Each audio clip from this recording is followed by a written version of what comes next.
दोस्तों नमस्ते। याकूब मेमन की मजार पर संगमरमर लगाया जा रहा है, उसे सजाया जा रहा है, उस पर रोशनाई की जा रही है, दिए लगाए जा रहे हैं, लाइटिंग लगाई जा रही है और कोई दुष्ट आदमी इसकी तस्वीरें निकालकर ट्विटर फेसबुक पे डाल रहा है और कह रहा है कि ये कैसा न्याय है, याकूब का इतना उदात्तीकरण क्यों किया जा रहा है। साथ ही साथ मीडिया में भी खबरें छापी जा रही है और ये सही है या गलत इसकी चर्चा हो रही है। भाजपा वाले आरोप लगा रहे हैं कि शिवसेना वालों की नजर कहां थी। शिवसेना वाले आरोप लगा रहे हैं याकूब की मजार बनने ही क्यों दी। महाराष्ट्र की राजनीति में याकूब मेमन को लेकर सियासी गर्माहट बढ़ गई है। कुछ सवाल मन में आते हैं और आने भी चाहिए। मरने के बाद हर किसी के साथ का बैर खत्म हो जाता है, ऐसा कहा जाता है। और जो मर गया वो ठीक है ना, अभी उसके बाद छोड़ दो, अभी जो चलना है चलने दो, ऐसा भी कहा जाता है। अगर ये बात सही है तो अफजल गुरु को फांसी देने के बाद उसको जेल के अंदर ही क्यों दफनाया गया? क्यों उसकी मजार बनने नहीं दी गई? अजमल कसाब के साथ भी ऐसा क्यों किया गया? क्यों अजमल कसाब को भी जेल के अंदर ही दफनाया गया? ना उसकी मजार बनेगी, ना उस पर संगमरमर लगेगा, ना उस पर फूल चढ़ेंगे। क्यों याकूब मेमन की ही बॉडी उनके परिवार को सौंपी गई? याकूब मेमन का जनाजा भी बहुत बड़ा निकला था भैया। कौन है ये याकूब मेमन? क्या रिश्तेदार है? क्या कोई और है? याकूब मेमन को सजा होने के बाद उसी को सुपुर्द खाक क्यों नहीं किया गया जेल के अंदर ही? क्यों उसकी बॉडी बाहर लाने दी गई और बड़े इसमें क्यों उसको ले जाया गया? बड़ा शमशान, बड़ा कब्रिस्तान बोला जाता है उसको, बड़े कब्रिस्तान में क्यों ले जाया गया?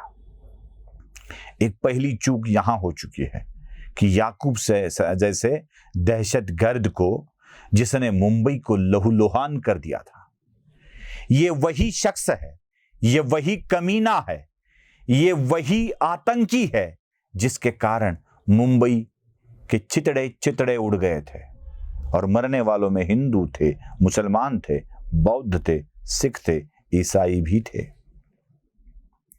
मुंबई के शरीर पर ऐसा घाव याकूब ने लगाया था जो अभी तक भरा नहीं है। जब भी याद आता है मुंबई दहल जाती है और ऐसे याकूब की मजार को अच्छा किया जा रहा है। शर्म क्यों नहीं आती इसका समर्थन करने वालों को भी और ऐसा करने वालों को भी? मुझे एक बात बताइए, महाराष्ट्र में मराठी योद्धाओं के कितने स्मृति स्थल अवेलेबल है? आपको पता है विशालगढ़ और पनाहगढ़ के बीच पावन खिंड आती है, जहां पनाहगढ़ से छत्रपति शिवाजी महाराज निकले थे और विशालगढ़ की तरफ गए थे, तो इस बीच में आने वाले खिंड में अपने प्राण न्यौछावर कर दिए थे बाजी प्रभु ने। और इन बाजी प्रभुओं की समाधि कैसी विकट अवस्था में है, लेकिन विशालगढ़ पर एक दरगाह बना है और वो बड़े ही शान शौकत के साथ खड़ा है। क्यों? बाजी प्रभु की समाधि की ओर देखने के लिए आपको ध्यान नहीं मिला? कर्नाटक प्रांत के होदेगिरी में छत्रपति शाहजी महाराज की, शिवाजी महाराज के पिताजी शाहजी महाराज की समाधि कितनी विपन्न अवस्था में है, क्या इसकी तरफ ध्यान है? वेरूल में कृष्णेश्वर मंदिर के सामने भोसले घराने के पूर्वजों की समाधि बनी है और वो किस अवस्था में है, क्या आप बता सकते हैं? क्या बता सकते हैं आप छत्रपति शिवाजी महाराज की पहली पत्नी येसुबाई महाराज का समाधि स्थल कहां है? क्या आप बता सकते हैं छत्रपति शिवाजी महाराज की अन्य पत्नियों के समाधि स्थल कैसे और किस अवस्था में है? मैं आपको बता दूं, मराठी में एक किताब लिखी है प्रवीण भोसले, सांगली से है शायद, उनकी मराठी शाहींची धारा तीर्थे नाम की एक किताब है। जरा उस किताब के मराठी शासन के लिए, मराठी सरकार के लिए, मराठी मुल्क के लिए जितने लोगों ने भी अपने प्राण न्यौछावर कर दिए थे, उनकी समाधियों की अवस्था क्या है, जरा आप देख लेंगे तो पता चलेगा कि इस याकूब नाम के हैवान की मजार को सजाने वाले को क्या सजा दी जानी चाहिए।